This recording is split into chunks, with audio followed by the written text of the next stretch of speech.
Hi అండి. Welcome to Tasvika Dakshik vlogs అండి. ఈరోజు నేను సింపుల్‌గా, టేస్టీగా ఉండే ఉల్లిపాయ సమోసా ఇంట్లోనే ఎలా చేసుకోవాలో చూపిస్తానండి. నేను చూపించిన విధంగా ఒకసారి ట్రై చేయండి. మీకు కూడా నచ్చుతుంది. చాలా క్రిస్పీగా, టేస్టీగా ఉంటాయి. నా వీడియో నచ్చితే ప్లీజ్ లైక్ చేయండి, సబ్స్క్రైబ్ చేయండి, కామెంట్ చేయండి. ఈ ఉల్లిపాయ సమోసా చేయడం కోసం నేను ముందుగా 2 కప్పుల వరకైతే మైదా పిండి తీసుకున్నాను.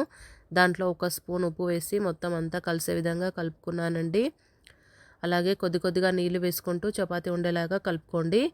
ఈ పిండి అనేది ఎక్కువ సాఫ్ట్‌గా ఉండొద్దు, ఎక్కువ గట్టిగా కూడా చేయకండి. మీడియంగా కలిపి పెట్టేసుకోండి. తర్వాత ఈ పిండి మిశ్రమంలో నుంచి మనం చిన్న చిన్న ఉండలుగా చేసుకోవాలండి.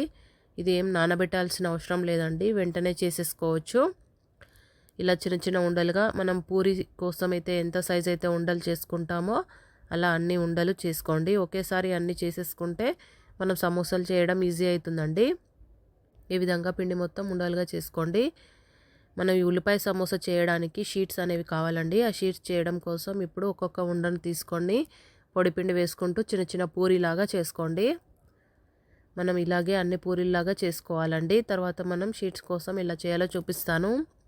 అన్ని పూరీలు అయితే తాల్చుకోండి. ఇలా ఒకేసారి అన్నీ తాల్చేసుకుంటే మనము చేసుకోవడం అనేది ఈజీ అవుతుంది. చూడండి, ఇలా పూరి చేసుకున్నాను కదా. ఇప్పుడు ఒక పూరి అనేది తీసుకొని దానిపైన కొంచెం నూనె అనేది రుద్దుకోవాలండి.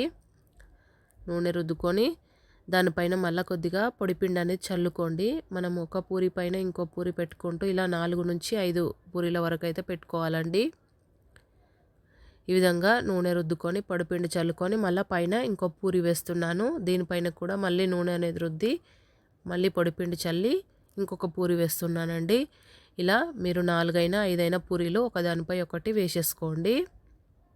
ఈ విధంగా వేసుకున్న తర్వాత మళ్ళీ పొడిపిండి చల్లుకుంటూ పెద్దగా రోటీలాగా తాల్చుకోవాలి. దీన్ని మీకు ఎంత వీలైతే అంత పల్చగా తాల్చేసుకోండి. ఈ విధంగా ఇప్పుడు 4 పూరీలు కలిపి నేను ఇంత పెద్దగా తాల్చేసానండి. ఇప్పుడు స్టవ్ పైన ఒక పెనం పెట్టుకొని కొద్దిగా వేడెక్కిన తర్వాత ఈ తాల్చుకున్న ఈ రోటీని వేయండి. దీన్ని 2 వైపులా కొద్దిగా కాల్చుకోవాలి. ఇది మరీ ఎక్కువ వేగకూడదండి, అప్పుడు సమోసా సీడ్స్ చేసుకోవడం పర్ఫెక్ట్గా రాదు. కొంచెం వేగితే సరిపోతుంది. 2 వైపులా కొంచెం ఇలా కాల్చుకోండి లైట్గా.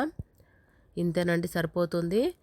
ఇప్పుడు దీన్ని మనం షీట్స్ కోసం 4 వైపులా కట్ చేసుకోవాలండి. స్క్వేర్ షేప్ రావాలి కదా. ఈ కట్ చేసుకున్న పీసెస్ కూడా ఏం వేస్ట్ అవ్వవండి. వాటిని చిన్న చిన్నగా కట్ చేసి ఆయిల్లో ఫ్రై చేస్తే చిన్న చిన్న చిప్స్ లాగా టేస్ట్ బాగుంటాయండి. ఈ విధంగా 4 వైపులా కట్ చేసుకున్న తర్వాత మధ్యలో మరొక ఇలా కట్ చేస్తున్నానండి సపరేట్ పార్ట్స్. ఈ షీట్స్ అనేది మనము 4 పూరీలు కలిపి చేసుకున్నాం కదా, ఇలా ఒక్కొక్క షీట్ని విడదీసుకోవాలండి. ఇప్పుడు ఈజీగానే వచ్చేస్తాయి. మనం నూనె పొడిపిండి వేసుకున్నాం కాబట్టి ఏమంటుకోవండి, షీట్స్ తొందరగానే వచ్చేస్తాయి. ఇలా అన్ని షీట్స్ని సపరేట్ చేసుకొని ఒక ప్లేట్లో వేసుకోండి. ఇవి తడారిపోకుండా ఉండడానికి పైన ఇలా ఒక ప్లేట్ కానీ ఏదైనా క్లాత్ అయినా కప్పేసుకోండి. స్టఫింగ్ కోసం నేను ఇక్కడ ఉల్లిపాయల్ని చిన్నగా కట్ చేసుకున్నాను. దాంట్లోకి ఒక పావు కప్పు అటుకులు వేసుకుంటున్నానండి. ఉల్లిపాయల నుంచి వచ్చే తడిని అది పీల్చుకొని టేస్ట్ బాగుంటుంది. అలాగే 1 స్పూన్ కారం, 1 స్పూన్ ఉప్పు, పావు స్పూన్ గరం మసాలా వేసుకొని వీటన్నింటిని బాగా కలిపేసుకోండి. దీంట్లో మీరు కావాలంటే పచ్చిమిర్చి కానీ కొత్తిమీర కానీ వేసుకోవచ్చు. నేనైతే ఏం వేయలేదు. ఇలా కలిపి పక్కన ఉంచుకోండి. ఇప్పుడు ఒక 2 స్పూన్ల మైదా పిండి తీసుకొని కొద్దిగా నీళ్లు వేసుకొని థిక్ పేస్ట్ లాగా చేసుకోండి. మనం సమోసా చేసుకున్నప్పుడు ఆ షీట్స్ అనేవి విడిపోకుండా ఈ పేస్ట్ అనేది మనం అప్లై చేసుకోవాలి. ఇలా థిక్ పేస్ట్ చేసుకొని పక్కన ఉంచుకోండి. ఇప్పుడు ఈ షీట్స్ని ఒక్కొక్కటిగా తీసుకొని మనం ఇలా సమోసాలాగా ఫోల్డ్ చేసుకోవాలండి. ఫోల్డ్ చేసుకున్న తర్వాత మనం కలిపి పెట్టుకున్న ఈ ఉల్లిపాయ మిశ్రమం అనేది దాంట్లో పెట్టేసుకోండి. పెట్టుకున్న తర్వాత వీటి అంచుల వెంబటి ఇప్పుడు మనం కలిపి పెట్టుకున్న ఈ మైదా పిండి పేస్ట్ ఉంది కదా, అది మొత్తం అప్లై చేసుకోవాలండి. అప్లై చేసుకొని ఆ షీట్ కొన భాగం దానికి ఇలా అంటించేస్తే మనం నూనెలో వేసినప్పుడు విడిపోకుండా ఉంటుందండి. ఇలా తప్పకుండా మీరు కూడా నేను చూపించిన విధంగా ఇలా అప్లై చేసి ట్రై చేయండి. ఇలాగే అన్ని సమోసాలు చేసుకొని ఒక ప్లేట్లో ఆరబెట్టుకోండి. ఇవి కొద్దిగా ఆరితే మనం ఆయిల్లో ఫ్రై చేసినప్పుడు సమోసాలు అనేవి క్రిస్పీగా వస్తాయి. ఈ విధంగా ఫోల్డ్ చేసుకోండి. చేసుకొని ఆ ఉల్లిపాయ మిశ్రమాన్ని దాంట్లో పెట్టి మైదా పిండితోటి అప్లై చేసి ఫోల్డ్ చేయడమేనండి. చాలా తొందరగానే అయిపోతుందండి.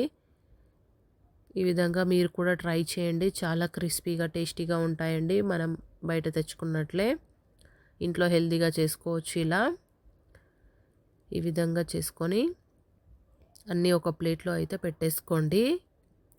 ఇవన్నీ చేసేలోపు అవి కొద్దిగా ఆరిపోతాయి. అప్పుడు సమోసాలు మనం ఆయిల్లో వేసి ఫ్రై చేసినప్పుడు క్రిస్పీగా వస్తాయండి. ఈ విధంగా అన్ని షీట్స్ని సమోసాల్లాగా ప్రిపేర్ చేసేసుకోండి. ఇప్పుడు నేను స్టవ్ పైన డీప్ ఫ్రై కోసం ఆయిల్ పెట్టుకున్నానండి. ఆయిల్ కొద్దిగా వేడెక్కిన తర్వాత ఈ సమోసాలు ఒక్కొక్కటిగా ప్యాన్కు సరిపడా వేసుకోండి.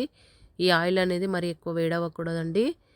కొద్దిగా వేడెక్కగానే వేసుకొని మీడియం ఫ్లేమ్లో ఉంచుకొని ఫ్రై చేయండి. కొద్దిసేపు మీడియం ఫ్లేమ్లోనే ఫ్రై చేయండి. తర్వాత హై ఫ్లేమ్ పెట్టుకోవచ్చు. మనం హై ఫ్లేమ్లో ముందే వేయిస్తే పైన కలర్ వస్తాయి, కానీ సమోసాలు అనేవి క్రిస్పీగా రావండి. కాబట్టి కొద్దిసేపు మీడియం ఫ్లేమ్లో ఫ్రై చేసిన తర్వాత హై ఫ్లేమ్లోకి మార్చుకోండి. చూడండి, సమోసాలు అనేవి బాగా ఫ్రై అయిపోయాయి. ఈ విధంగా మంచిగా వేగిన తర్వాత ఒక టిష్యూ వేసిన ప్లేట్లోకి వేసేసుకుంటే ఎక్స్ట్రా ఆయిల్ ఏమైనా ఉంటే పీల్ చేసుకుంటుంది. అంతేనండి, మనకు ఉల్లిపాయ సమోసాలు అనేవి రెడీ అయిపోయినాయి. చూడండి, చాలా పర్ఫెక్ట్గా వచ్చాయి కదా, చాలా టేస్టీగా ఉన్నాయండి. మీరు కూడా తప్పకుండా ఇలా ఇంట్లో ఒకసారి ట్రై చేయండి. నా వీడియో నచ్చితే ప్లీజ్ లైక్ చేయండి, సబ్స్క్రైబ్ చేయండి, కామెంట్ చేయండి. ఇలా ఇంకా మంచి మంచి రెసిపీస్ కోసం నా ఛానల్ని సబ్స్క్రైబ్ చేయండి. నా ఛానల్లో వీడియోస్ చూడండి, మీకు కూడా నచ్చుతాయి. ఇలా ట్రై చేయండి తప్పకుండా.